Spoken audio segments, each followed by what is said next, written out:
Hi, Grace. I never got the chance to thank you for all your help at our wedding. Thanks to you, it went perfect. Oh, you're welcome. Oh, and your speech was wonderful. I wish Joan's dad was with us to make the speech. If he was alive, he would have made a better one. Yours was great. My parents were very touched. The wedding was a lot more compact than I expected. Well, we both don't like to be the center of attention.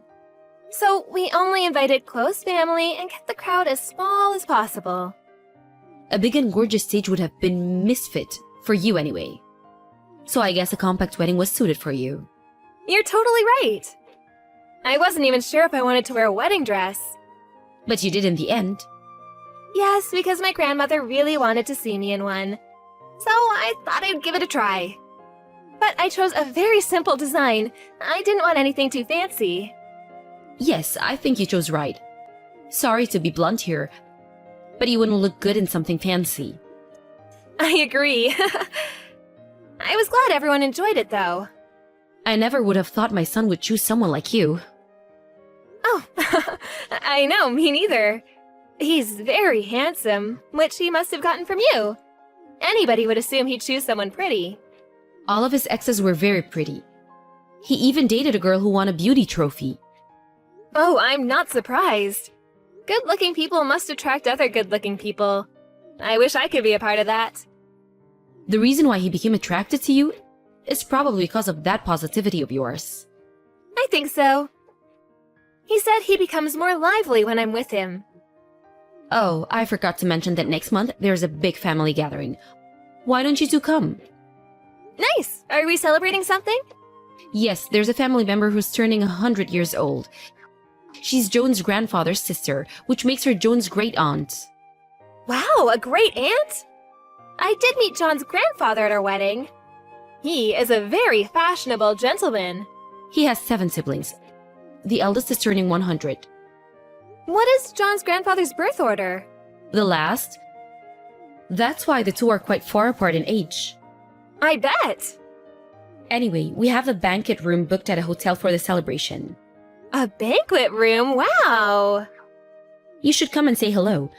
Most of the family weren't invited to the wedding, so you haven't had the chance to meet them. This would be a great opportunity. I agree! I'll check the date with John.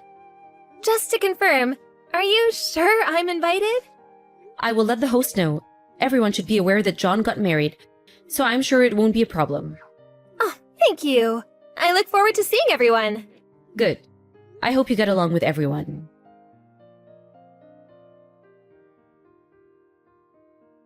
How was the gathering for you last night? You seemed quite nervous. Good morning. Oh, yes, I was very nervous to meet everyone, and I was astonished. How come everyone in the family is so good looking? I know. I was surprised when I joined the family as well. Everyone has a very pretty face. It made my heart race. I felt completely out of place. You would actually stand out among such good-looking people. As in, a bad way. I think I kinda did. Makes you lose your confidence, doesn't it? You must have felt alien, or even miserable. Maybe... Do you regret that you got married into this family?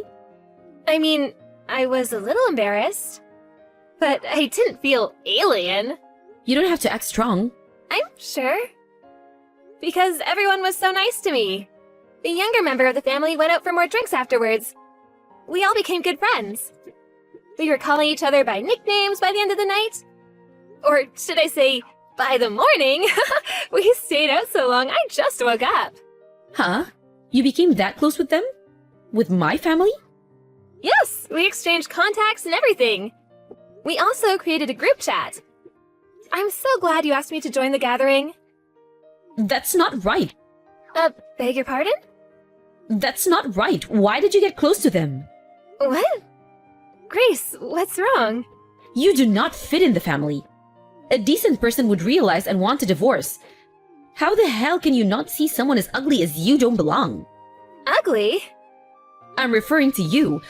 Why is my son married to such a pig? You're not welcomed. Oh, Grace, calm down. How did you do it? Huh?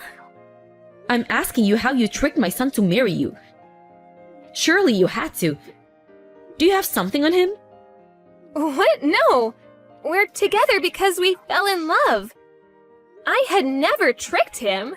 How could I have that kind of technique? My experience with men are so limited.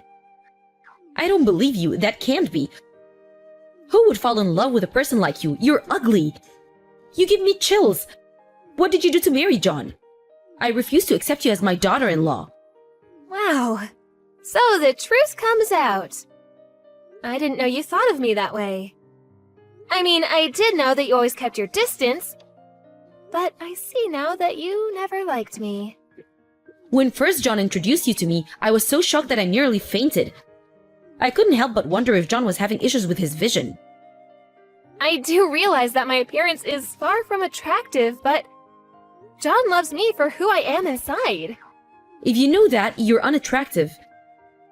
How can you allow yourself to be with John? Get a divorce. I don't want to do that.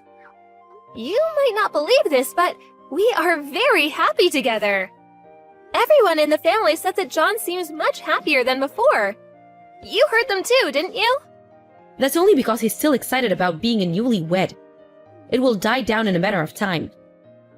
Then he will deeply regret he married an ugly person like you. Oh, well, I don't know.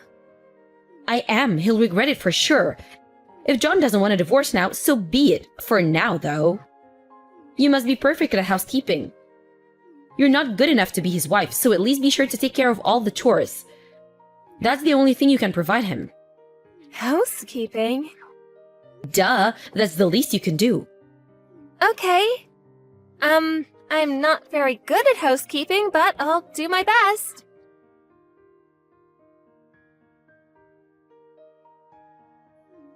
Excuse me? Hi, Grace, what is it? Is something wrong? Yes, something is very wrong. I heard from John's cousin. Is it true that you're making John cook? Oh, that. Have you forgotten what I said to you? An ugly pig like you making my son do chores? It's unbelievable. We help each other with chores since we both work. Surely I can't manage everything on my own. That's your responsibility. My poor baby, get a divorce, now. He comes home tired from work and you make him go through all that? The wife should take care of all the chores. Why are you working anyway? You should be a full-time housewife and support your husband. Actually, truth be told, John is the full-time homemaker now. Excuse me? John stays at home as the homemaker. And I go out to work as the breadwinner. What are you talking about? You're talking gibberish? John is a sales executive at a trading firm. But he actually became sick from overworking. So he left the firm when we got married. That's why he cooks dinner and does other house chores. What? Why have I not heard about this? This is very significant news. I don't understand why this was kept from me. Probably because he didn't want to tell you. I mean, your reaction is imaginable. You would say something like, "Be a man, blah blah." Your ideology is so biased and outdated. I beg your pardon? Well, John's actions speak the truth, right? He hasn't told you, so he must not trust you. What do you know about my son? Don't you speak like you know everything. John has sometimes spoken about you, and they were mostly negative. What? How so? That you were a lazy, stay-at-home mom. You never worked and yet spent so much of what your husband had earned without even doing any house chores. And that you were an arrogant, unlikable person. John said that? Yes, he did to me. So I think that John may not like you that much, Grace. That can't be. You're lying to me. You're lying to me about everything, including that you're the breadwinner. You're trying to deceive me. No, it's the truth. I am in a directive position of an international firm. I make plenty to pay for the both of us. That's not reason enough for my son to be a homemaker. John didn't like working in an organization. He really hated his environment where he had to show up at this office every day.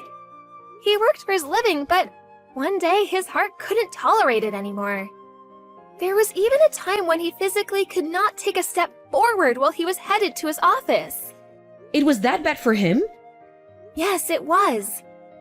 When I first met him, he was not in a good condition. We became close because I was giving him advice about work. Once we started dating, we realized that we were a good fit because we kind of supplemented each other. So, we got married and agreed that John would be the homemaker. That's why he chose you? The current lifestyle suits him. He seems much happier nowadays. You, a director at an international firm? Do you think I can actually believe that? I don't mean to boast or anything, but I am really good at what I do. My professional background helped me hit it off with your family too, you know? What do you mean? Remember the family gathering you invited me to the other day? Well, a few of us began to talk about work, and it really sparked the conversation. I was like a consultant that night. Some asked me for advice and all. See, that's one of the reasons why I was able to get along with your family. You pig! No, it can't be true. I don't believe any of this. Oh, well, that's too bad. If you don't want to believe it, so be it. I didn't want to, but I will let John know of our conversations. I don't think I could tolerate you calling me a pig any longer anyway.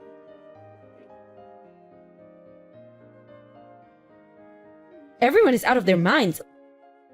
Why does everyone have your back? Why am I the one getting scolded? I heard you got told off by some of your family. What did you expect after being so disrespectful to me?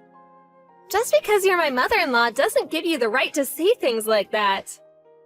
How the hell did you trick everyone to like you? You just got married to John. You're new. Oh, did I never tell you? I am really talented at that. I'm very likable. It's important for me to be able to build a good relationship with people. Not only for work, but also for my personal life. I'm quite proud to say this skill helped me to become a director regardless of my young age. I was even told that I should be begging you for forgiveness. How can this be? Wow, I guess I really am loved. John was furious about all you had to say to me. From my perspective, it's very sweet of someone to become so emotional for me. Everyone is a traitor. When I first joined the family, everyone was nice to me. They treated me so well, saying how glad they were to see such a pretty bride. Yes, but you have an ugly personality. And people get used to seeing a pretty face after a while. Who are you calling ugly? Someone as ugly as you can't call someone else ugly. You know, people try to avoid something unattractive. In my case, my personality made up for my unattractiveness.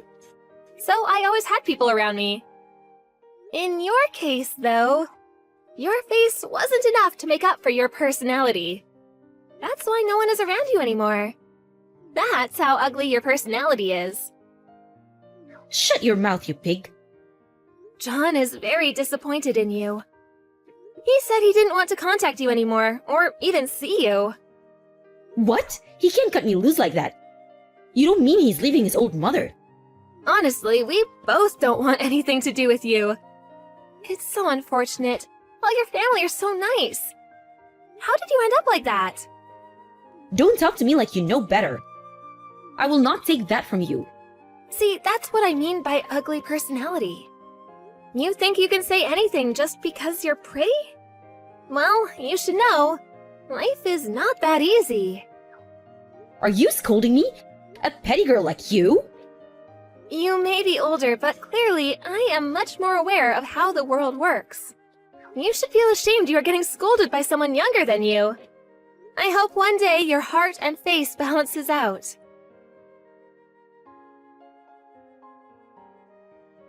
Grace was not able to redeem herself from her bad reputation in the family. On the contrary, John and I became even closer with the other family members. Grace couldn't stand it, so she stopped contacting everyone, hoping that somebody would worry and eventually call her. But no one did. Grace became desperate and wrote a letter to John, claiming he should be worried about her. The only way she could contact him was through a letter because he was ignoring all her messages. But that letter too was torn and thrown away by John. Soon after, our address changed, so we stopped receiving letters. Recently, most of our family has forgotten about Grace. And I am living happily with John.